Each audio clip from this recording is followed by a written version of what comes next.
नमस्कार दोस्तों, knowing Hinduism में आप सबका बहुत बहुत स्वागत है।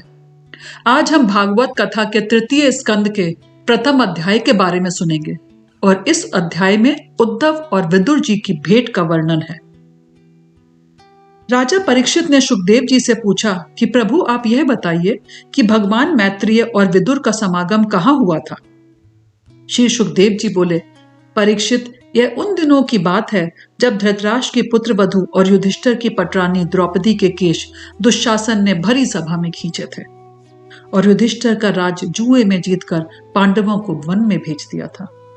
किंतु जब वे वन से लौटे और न्याय के अंतर्गत उन्होंने अपने राज्य का हिस्सा मांगा तो दुर्योधन ने उन्हें हिस्सा नहीं दिया। तब महाराज युधिष्ठिर के भेजने पर भगवान श्री कृष्ण कौरवों की सभा में गए और वचन कहे जो दुर्योधन को पसंद न आए। फिर सलाह के लिए विदुर जी को बुलाया गया और उन्होंने वह सम्मति दी जो विदुर नीति कहलाती है। विदुर जी ने धृतराष्ट्र से कहा कि महाराज, आप युधिष्ठिर को उनका हिस्सा दे दीजिए, क्योंकि भीम बदला लेने के लिए तैयार है और भगवान श्री कृष्ण ने तो स्वयं ही पांडवों को अपना लिया है। इधर दुर्योधन तो कृष्ण से द्वेष करने वाले हैं, इसीलिए आप भगवान श्री कृष्ण से विमुख होकर श्रीहीन हो रहे हैं। इसीलिए अगर आप अपने कुल की कुशलता चाहते हैं तो दुर्योधन को तुरंत त्याग दीजिए। विदुर की ऐसी साधुजन बात सुनकर कर्ण, दुशासन, शकुनी, दुर्योधन क्रोधित हो गए और उन्होंने विदुर को दासी पुत्र कहकर निकाल दिया। विदुर जी ने इसे भगवान की माया समझकर हस्तिनापुर को तुरंत छोड़ दिया और हस्तिनापुर से निकलकर वह तीर्थ स्थानों में घूमते रहे, पवित्र वनों में जाते रहे और निर्मल जल से भरे हुए नदी, सरोवर आदि में विचरते रहे।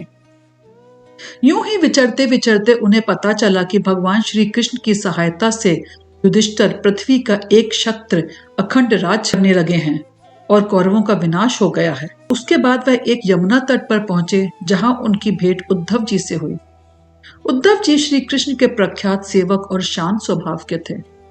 विदुर जी ने उनसे श्री कृष्ण और उन पर आश्रित अपने स्वजनों के हालचाल पूछे। विदुर जी ने उद्धव जी से पुराण पुरुष बलराम श्री कृष्ण की कुशलता पूछी। उन्होंने बोला कि मुझे धृतराष्ट्र के लिए बार बार शोक होता है, जिन्होंने अपने परलोकवासी भाई पांडु का द्रोह किया और पुत्रों की हां में हां मिलाकर अपने हित चिंतक मुझे ही नगर से निकलवा दिया। परंतु मुझे मालूम है कि भगवान श्री कृष्ण ही मनुष्य से लीलाएं करवाते हैं।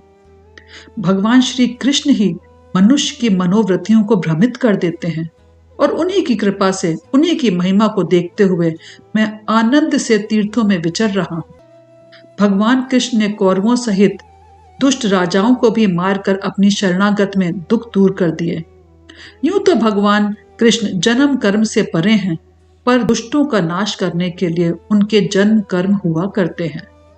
कर्मधीन देह बंधन में कोई नहीं पड़ना चाहता, परंतु अजन्मा होकर के भी अपने प्रिय भक्तों का भला करने के लिए उन्होंने यदुकुल में जन्म लिया है। फिर विदुर जी ने उद्धव जी से पवित्र कीर्ति श्री हरि की बात सुनाने को कहा और ये बातें हम अगले चैप्टर में सुनेंगे।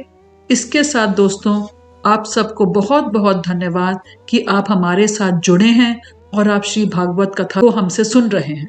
तो प्रथम अध्याय यहाँ पर समाप्त होता है और कहते हैं कि जो भी श्री भागवत पुराण को सुनता है उसके जीवन में रोजगार के नए अवसर आते हैं, उसकी समाज में प्रसिद्धि और सम्मान बढ़ता है, दरिद्रता दुर्भाग्य का नाश होता है।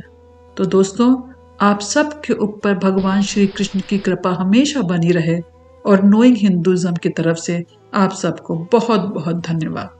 नमस्कार।